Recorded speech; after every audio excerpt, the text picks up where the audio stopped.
नमस्कार प्रिय विद्यार्थियों, आज की क्लास में सभी का स्वागत।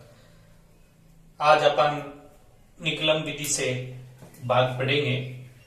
इससे पहले अपन ने द्रव्यांक विधि से भाग को किया था। वैदिक गणित के अंदर कुछ सीमाएं हैं, अर्थात एक ही सूत्र से अपन सभी प्रकार के भाग को या भाग की क्रिया को नहीं कर सकते। इसलिए इनके अलग अलग सूत्र है। द्रव्यांक विधि से है, निकलन विधि से है और परावर्त्य योजित विधि से। तो अपन ने द्रव्यांक विधि से पढ़ा। आज अपन निकलन विधि से और आज की क्लास में परावर्त्य योजित विधि से भी भाग की क्रिया को करेंगे। तो 10वीं के सिलेबस में ये 3 विधि से है, द्रव्यांक से भी है, निकलन से भी है और परावर्त्य योजित विधि से भी है। इस विधि में क्या है कि ये जो भाजक है ये आधार से छोटा होना चाहिए। यानी इस विधि से अपन भाग की क्रिया को कब करेंगे? जब ये आधार से छोटा होगा तब निकलन विधि से भाग किया जाता है। और दूसरी बात इसमें यह है कि जो भाजक के अंक है ये 5 या 5 से बड़े होंगे, तब इस सूत्र से भाग की क्रिया की जाती है वैदिक गणित के अंदर। तो आज अपन निकलन विधि लेंगे। तो इसमें सबसे पहले आधार लेना है। जैसे कि अपन ने पहले की क्लास में पढ़ा कि जो वैदिक गणित में आधार लिया जाता है वो 10 या 10 की घात में लिया जाता है। तो यहां भाजक 97 है, तो आधार जो लिया जाएगा वो 100 लिया जाएगा। निकलन विधि के अंदर आधार और विचलन या पूरक अंक। अब जो विचलन होगा वो तरीका वही, आधार में से घटाना है। यहां आधार 100 है, में से 97 जो भाजक है वो घटाना है टी। एक बात यहां ध्यान रखना कि विचलन के अंदर अंकों की जो संख्या है वो आधार में 0 के बराबर होनी चाहिए।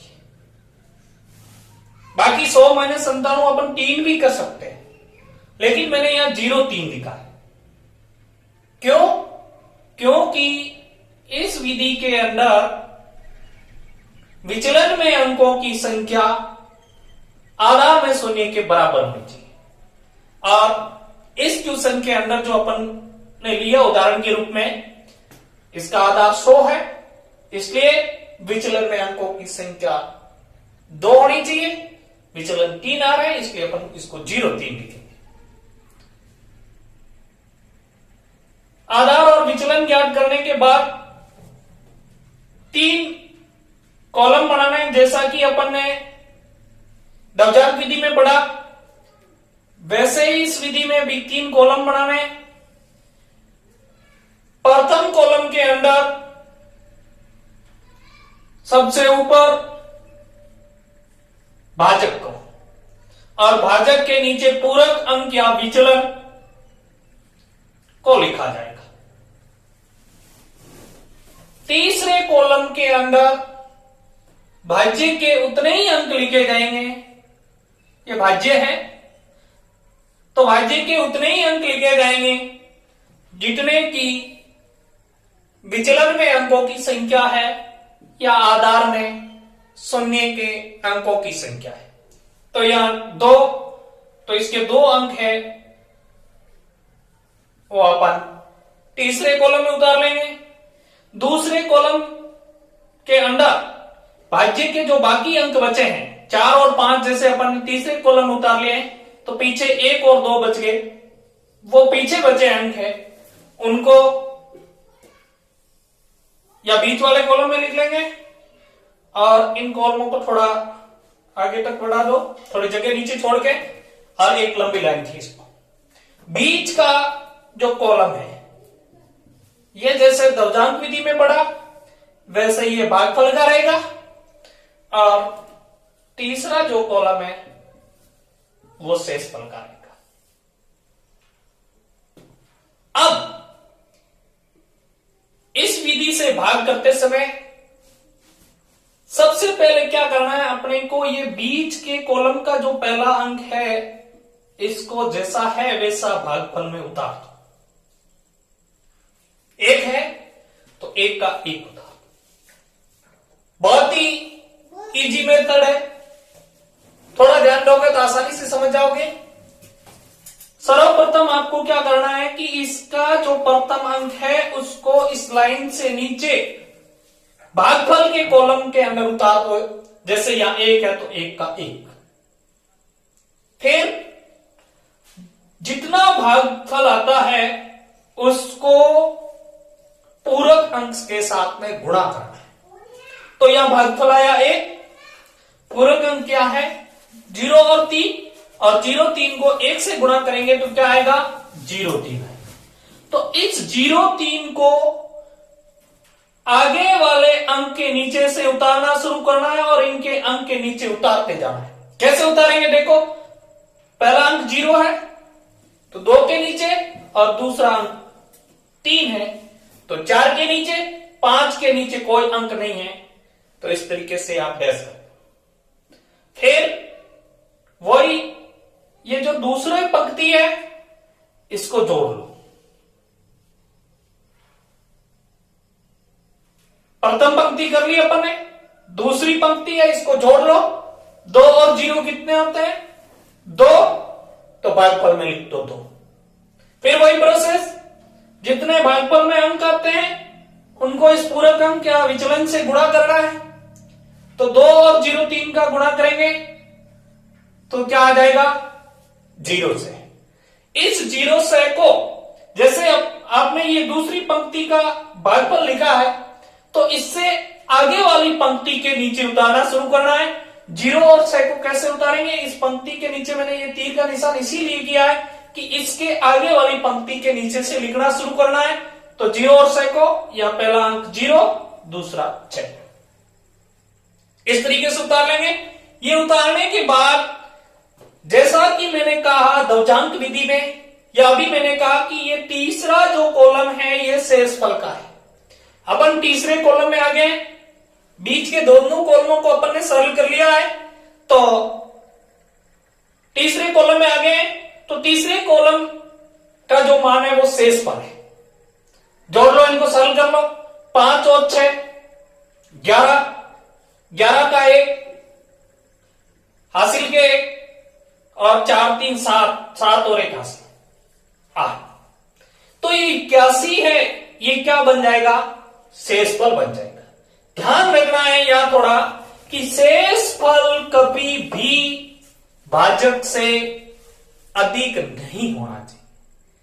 कभी कभी बार ऐसी स्थिति बन जाती है तो उस समय अपने को क्या करना है, आगे की प्रक्रिया और है। तो ऐसे उदाहरण आएंगे तो मैं समझाऊंगा, बाकी मैं थोड़ा समझा देता हूं कि कभी कभी बार क्या होता है कि ये शेषफल है इस भाजक से बड़ा आ जाता है, बड़ा नहीं होना चाहिए।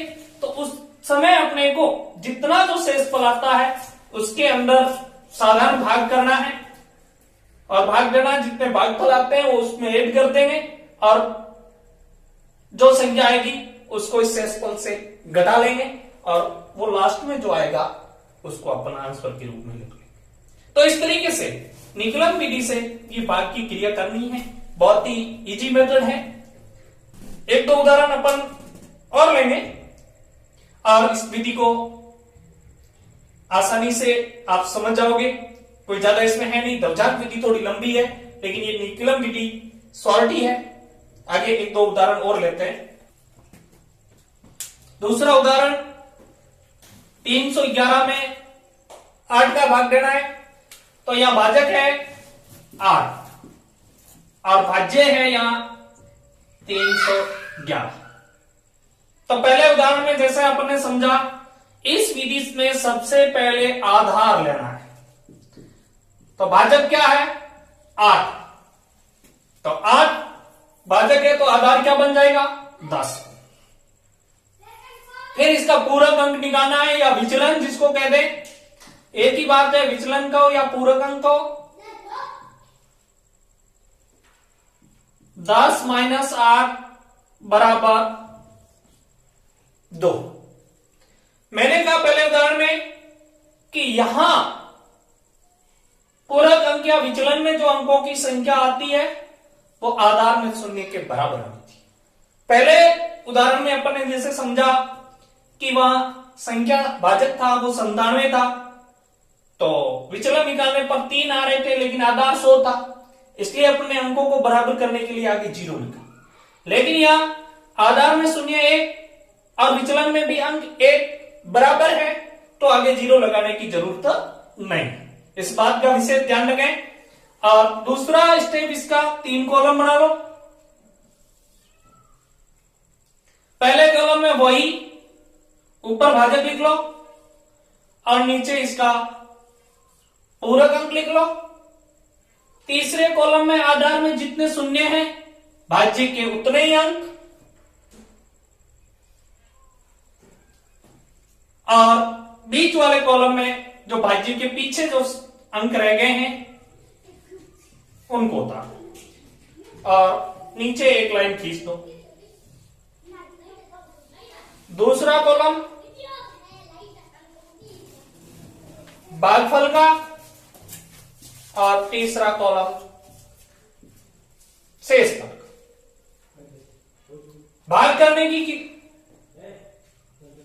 जो विधि रहेगी उसमें जैसे अपन ने फर्स्ट उदाहरण में पढ़ा वैसे ही इसका जो पहला अंक है इसको जैसा है वैसा का वैसा यहां भागफल वाले कॉलम में लिखना है, अर्थात जो भागफल आएंगे वो 3 है। फिर भागफल के अंकों को इस विचलन या पूरक अंक से गुणा करना है। अब 3 को 2 से गुणा करेंगे तो कितने हो जाएंगे 6। 3 गुणा 2 6 हो जाएंगे। 6 को इस जिस पंक्ति का अपन ने जैसे भागफल लिख लिया उससे आगे वाली पंक्ति या आगे वाला अंक है उसके नीचे से लिखना शुरू करना है। ये 6 आए तो इस 6 को इस तरीके से 6 के 6 लिखेंगे और आगे वाले अंक के नीचे कोई अंक नहीं है, कोई संख्या नहीं है तो उसको डैश कर। फिर दूसरी पंक्ति का योग कर लो, वह भागफल आ जाएगा। तो 1 और 6 कितने हो गए भागफल में 7। अब 7 को वापस भागफल में 7 आए, 7 को इस पूरक अंक से गुणा करो, 7 दूनी 14। तो इस 14 को आगे वाली संख्या या इससे आगे वाला जो अंक है उसके नीचे लिखेंगे, तो 1 के नीचे या 14 लिखेंगे।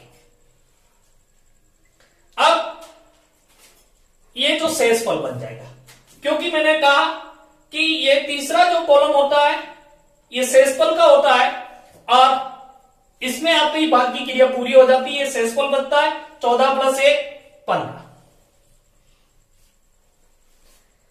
अब 15 जो शेषफल आए हैं ये इस भाजक से अधिक आ गए, जबकि शेषफल कभी भी भाजक से बड़ा नहीं आना चाहिए।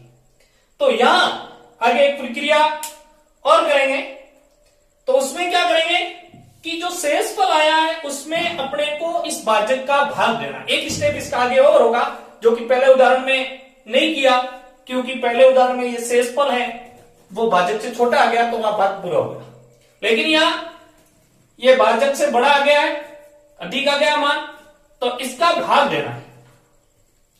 8 का भाग 15 में लेना है।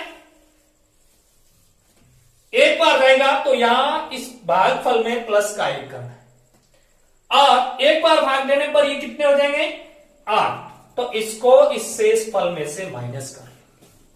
तो भागफल 37 + 1 38 और शेषफल 15 - 8 7। इस तरीके से एक स्टेप इसका ज्यादा हो जाएगा और लास्ट जो आंसर आएगा, जो भागफल आएगा वो 38 और शेषफल आएगा वो 37 आएगा। तो इस तरीके से यहां थोड़ी ध्यान देने की बात यह है कि जब भी शेषफल भाजक से बढ़ाया जाता है तब आपको इस तरीके से भाग की क्रिया आगे और करनी है, एक स्टेप और करना है और इस तरीके से इसमें ये ऐड करके शेषफल को है वो इस भाजक से छोटा भाग की पूरी प्रक्रिया पूरी करनी है। तीसरा उदाहरण अपन ले रहे हैं इसी विधि से 1013 के अंदर 88 का भाग लेना है। तो यहां इस विधि में सबसे पहले अपने को आधार भाजक की संख्या जो है इसको देख करके आधार लिखना है। तो यहां जो आधार होगा वो 100 होगा, क्योंकि भाजक 88 है जो कि 100 के नजदीक है, तो आधार यहां 100 होगा। और दूसरा विचलन या पूरक अंक भी कह सकते हैं। तो यहां पूरक अंक क्या बनेगा, विचलन क्या बनेगा, मैं सीधे ही लिख रहा हूं क्योंकि अपन ने 2 उदाहरण पढ़ चुके हैं। आधार में से संख्या को घटा के लिखना है, तो विचलन यहां आएगा 12 आएगा। अब 3 कॉलम बना लो। पहले कॉलम के अंदर भाजक ऊपर और नीचे विचलन।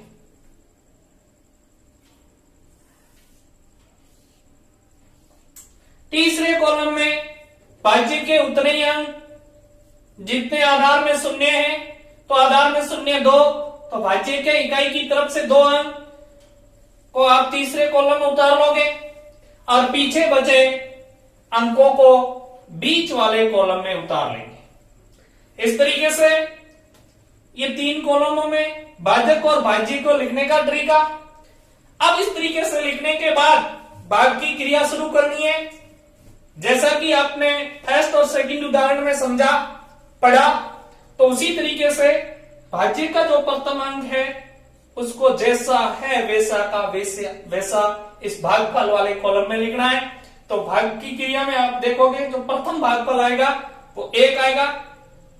अब जितना भागफल आया है उसको इस पूरक अंक के साथ में गुणा करना है।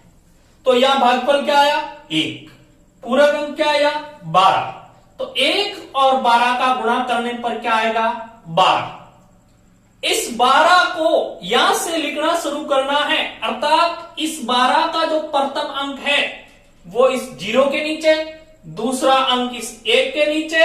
अब 2 ही अंक है, तीसरा अंक नहीं है, तो तीसरे अंक के नीचे डैश कर। इस तरीके से अब दूसरी पंक्ति को दूसरे अंक के नीचे जो भी संख्या है उसको जोड़ दो, तो जोड़ने पर क्या आएगा 0 + 1 1, तो भागफल में 1।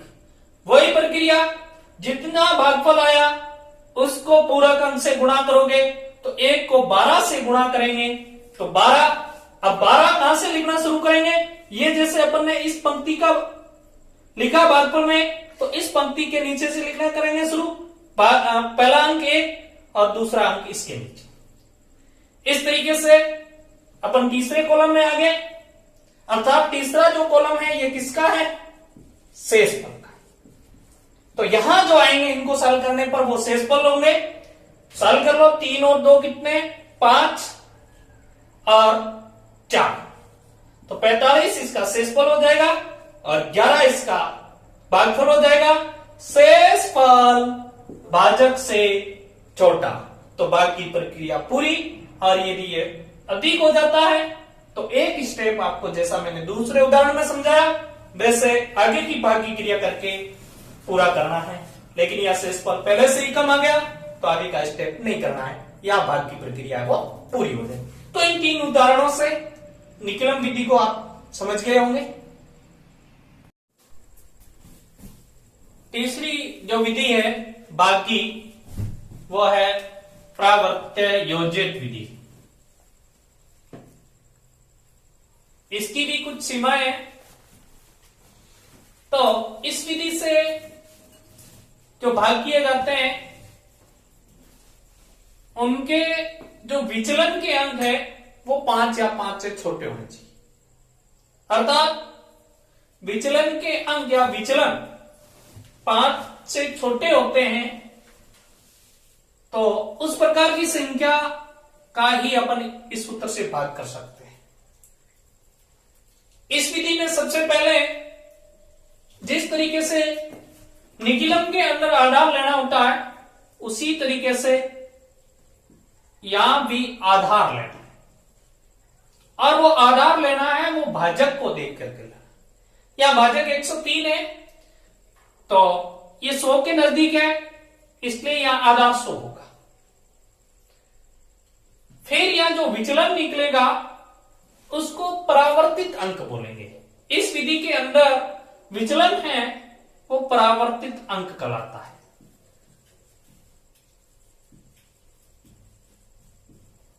विचलन जो आता है उसके चिन्ह को चेंज करना, परिवर्तित करना है। निकिलम विधि में ऐसा नहीं किया जाता है।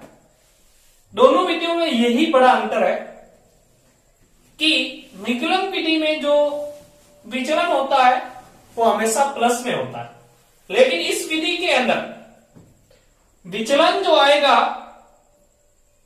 उसको परिवर्तित किया जाएगा, उसके चिन्ह को परिवर्तित किया जाएगा, बदला जाएगा। यदि विचलन प्लस में आएगा तो या माइनस में लेने पड़ेगा, और माइनस में आएगा तो उसको प्लस करना पड़ेगा। तो यहां देखते हैं भाजक 103 है और आधार 100 है, तो विचलन तो क्या आएगा 3। लेकिन निकिलम विधि में जैसा करते हैं वैसा ही आधार में जितने अंक शून्य उतने ही विचलन के अंदर अंकों की संख्या। तो विचलन 3 है लेकिन इसको 0-3 लिखना पड़ेगा। अब 0-3 क्या आ रहे हैं, संख्या बड़ी है, भाजक बड़ा है, आधार छोटा है, अर्थात ये प्लस में आ रहे हैं, धनात्मक आ रहा है। तो परावर्तित अंक बोलते हैं इसको, अर्थात इसको परिवर्तित करना पड़ेगा, बदलना पड़ेगा। दोनों ही माइनस में होंगे, इन दोनों को अलग अलग इस तरीके से माइनस में लिखना पड़ेगा। लेकिन इसको लिखते समय अपन दोनों के ऊपर रेखा खींचते हैं। वैदिक गणित के अंदर माइनस के चिन्ह को अंक के ऊपर रेखा खींच करके भी दर्शाया जाता है। तो इस तरीके से भी लिख सकते हैं और इस तरीके से भी लिख सकते हैं। तो बड़ा अंतर है दो निकिलम विधि और परावर्त्य योजित विधि में यह है। बाकी क्रिया है दोनों में एक ही तरीके से की जाती है, लेकिन वहां विचलन को बदला नहीं जाता है, उसके चिन्ह को बदला नहीं जाता है। जबकि इस विधि के अंदर जो विचलन आएगा उसके चिन्ह को बदल दिया जाएगा, परिवर्तित कर दिया जाएगा, इसलिए इनको यहां परावर्तित अंक बोलते हैं। फिर वही आप 3 कॉलम बना लोगे। पहले कॉलम के अंदर प्रभाजक और नीचे परावर्तित अंकों को लिखेंगे, और परावर्तित अंक यहां अपने माइनस में है तो दोनों के ऊपर रेखा खींचे। फिर आधार में जितने शून्य भाज्य के उतने ही अंक तीसरे कॉलम में, और शेष बचे अंकों को बीच वाले कॉलम में लिख लें।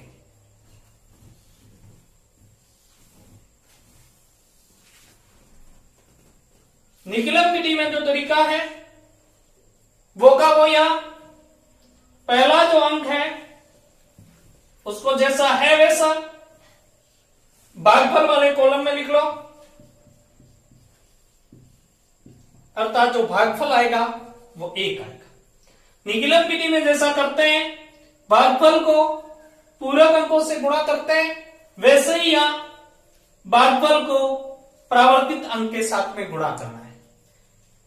तो परावर्तित अंक के साथ में गुणा करेंगे तो यहां 0 का तो 0 ही लिखेंगे, और प्लस माइनस का गुणा करेंगे तो ये माइनस में आएंगे। इस तरीके से भी लिख सकते हैं, और ऊपर आप रेखा खींच करके ऐसे भी लिख सकते हैं। और तीसरी संख्या के नीचे आप क्या लिख लेंगे, डैश। फिर दूसरे कॉलम को सॉल्व कर लो। दूसरा जो कॉलम आएगा इसको जोड़ लो। 1 और 0 क्या होते हैं? 1। तो यहां 1 लिख लेंगे और भागफल में जो अंक आया है इसको परावर्तित अंक से गुणा कर लेंगे। वही पहला अंक 0 और दूसरा जो अंक आएगा वो माइनस के 3 आएंगे। तो 5 वाली जो पंक्ति इसके अंदर 0 और 4 के नीचे माइनस के 3। तीसरे कॉलम में आ गए, अर्थात ये शेषफल का कॉलम है। सॉल्व कर लो, जोड़ लो इनको और जो आएगा वो शेषफल बन जाएगा। 4 में से 3 गए क्योंकि 4 प्लस के 3 माइनस के 1। जोड़ने का मतलब यहां प्लस माइनस है तो वो घटेगा। 5 में से 3 गए तो 2। ऐसा नहीं कि 4 और 3 7 और 5 और 3 8 कर दिए। ये दोनों माइनस में हैं, इसलिए ये घटेंगे। यहां ध्यान देना है, इसी बात का विशेष रूप से ध्यान रखना है कि यहां प्रावर्तीय योजित विधि से जब करते हैं तो माइनस है तो घटाना है। कब? जब ये विचलन प्लस में आता है तब प्रावर्तित अंक है वो माइनस में हो जाएगा और ऐसी स्थिति में यहां सॉल्व करते समय घटाना है। दोनों विधियों में यही अंतर है। बाकी तरीका जो करने का है वो सेम का सेम है। इस तरीके से जो भागफल आएगा वो 11 और शेषफल जो आएगा वो 21। एक दो उदाहरण और लेकर के 1432 के अंदर 88 का भाग देना है। तो सबसे पहले अपन आधार लेंगे। यहां जो आधार होगा वो क्या होगा? 100 होगा। फिर विचलन का तरीका अपन ने गुणा में भी पढ़ा। विचलन निकालने का तरीका है वो हमेशा संख्या में से आधार घटाना है। तो संख्या या 88 है, भाजक या 88 है, आधार या 100 है, तो 88 माइनस 100 करेंगे तो माइनस के 12 आएंगे। पहले उदाहरण में मैंने समझाया कि यहां जो विचलन है उसको परावर्तित अंक बोलते हैं। जैसे यहां माइनस आएगा विचलन तो बाहर, लेकिन इस विचलन को बदला जाएगा, उसको बोलते हैं परावर्तित अंक।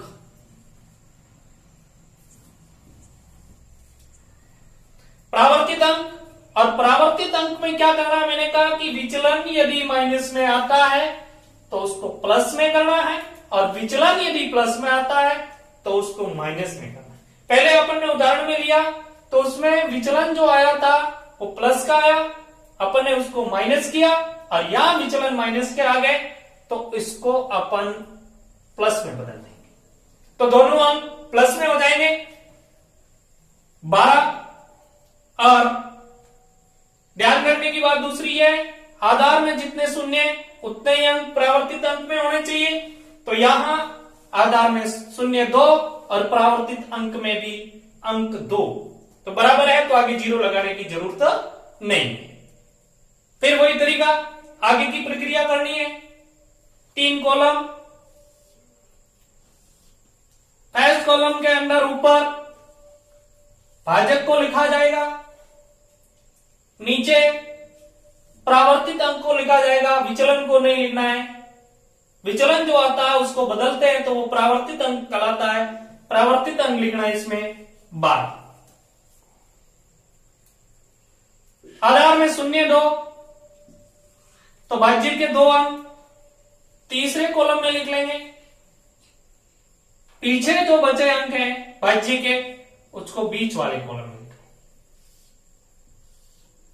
बाकी की भाग की क्रिया सेम की सेम। पहला अंक जैसे है वैसा, एक भागफल और भागफल को परावर्तित अंक के साथ में गुणा करके यहां आगे इन अंकों के नीचे लिखना है। तो भागफल 1 परावर्तित अंक 12, 1 गुणा 12 12। तो 12 को जब अपन लिखेंगे तो यहां से लिखना शुरू करेंगे। 12 का 1 4 के नीचे और 2 3 के नीचे और तीसरे अंक के नीचे कोई संख्या नहीं है तो उसको डैश लिखो। दूसरे को जोड़ लो, जोड़ने पर जो आएगा 5 या 5 लिख लो, और यहां इसको अपन गुणा करेंगे। परावर्तित अंक है जो 12, इसको 5 से गुणा करेंगे तो 12 5 60, 60 को कैसे लिखेंगे 6 और 0, इस तरीके से लिखा जाएगा। तीसरे कॉलम शेषफल के कॉलम में आ गए।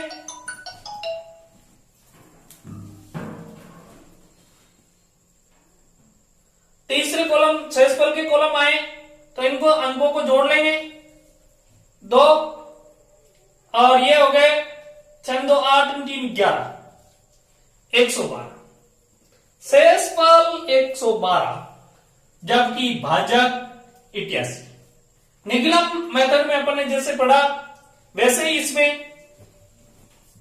ये शेषफल अधिक आ गया तो आगे एक स्टेप और करना है, भाग की क्रिया और करनी है, अर्थात इस भाजक 88 का भाग 112 में लेना है। तो एक बार तो यहां +1 और 1 गुणा 88 कितने होते हैं 88।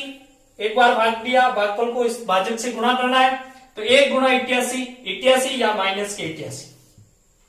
नीचे लाइन पूरे की खींच के इनको जोड़ लें, 15 + 1 16, और 112 में से 88 माइनस करने 12 और 12 24। तो शेषफल 24 और भागफल 16।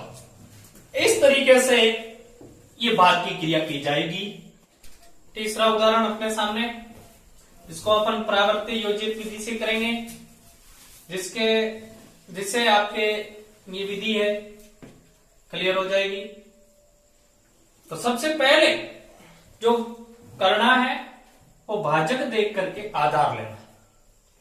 भाजक क्या क्या है 113, तो आधार जो बनेगा या आधार जो लिया जाएगा वो 100 लिया जाएगा। आधार के बाद में विचलन, संख्या माइनस आधार या भाजक माइनस आधार। तो भाजक 113 माइनस 100, तो विचलन 13 होगा। लेकिन इस सूत्र में विचलन को बदला जाएगा और वो कहलाता है परावर्तित अंक।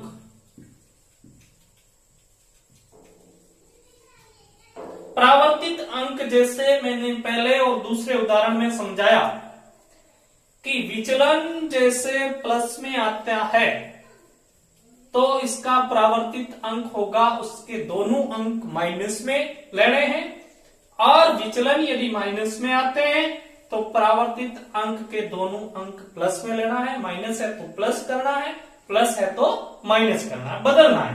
परावर्तित अंक का मतलब बदलना है।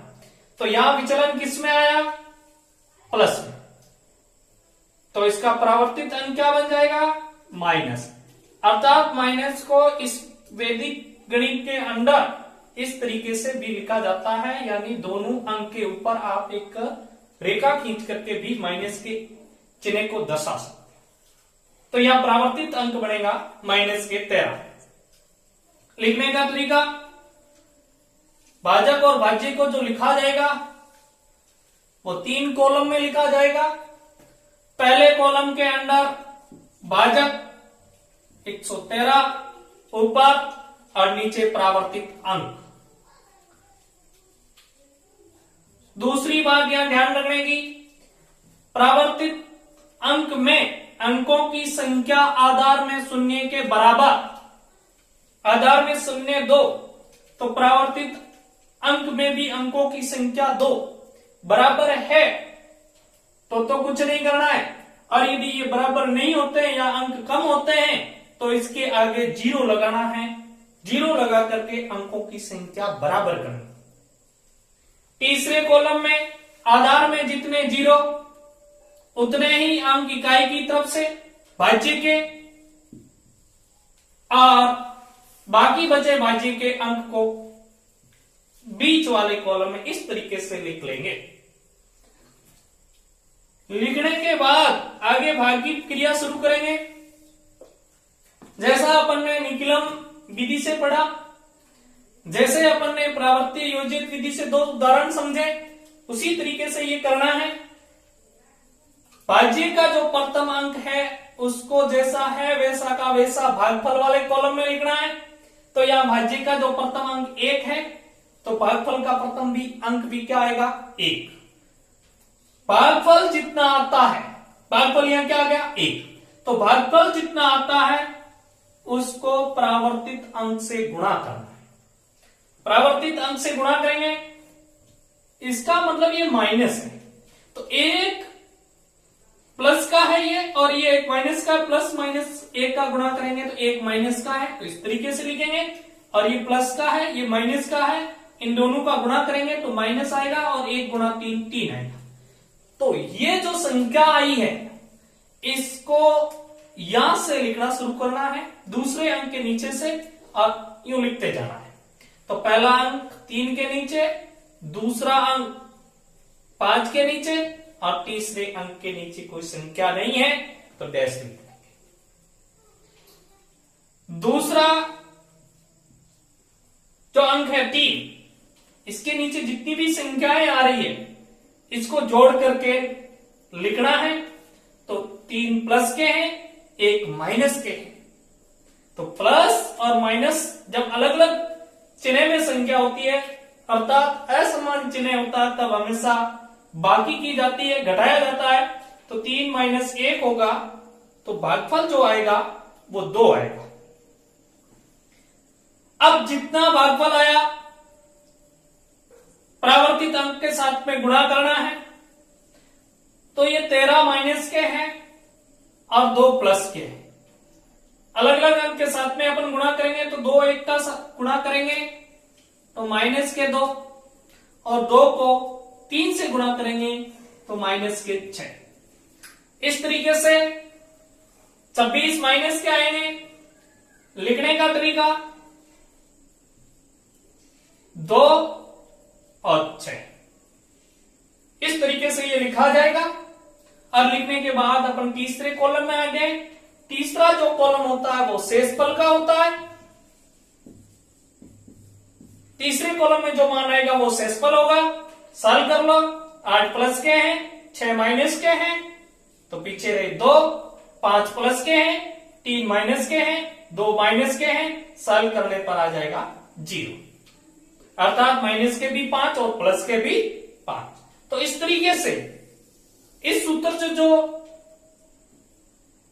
बाकी क्रिया करेंगे, ये उदाहरण सॉल्व करेंगे, तो अपने भागफल आएगा वो 12 आ जाएगा और शेषफल जो आएगा वो 0 आ जाएगा। तो इस तरीके से आज अपन ने निकलन विधि से भाग और परावर्ती योजित विधि से भाग पढ़ा। और इससे पहले की क्लास में अपन ने देवजान विधि से पढ़ा। 10वीं के कोर्स में 3 ही विधियां हैं, देवजान, निकलम और परावर्ती योजित। तो भाग की संक्रिया भी पूरी हो गई। आगे वर्ग और गण है, तो उसको अपन आगे की क्लास में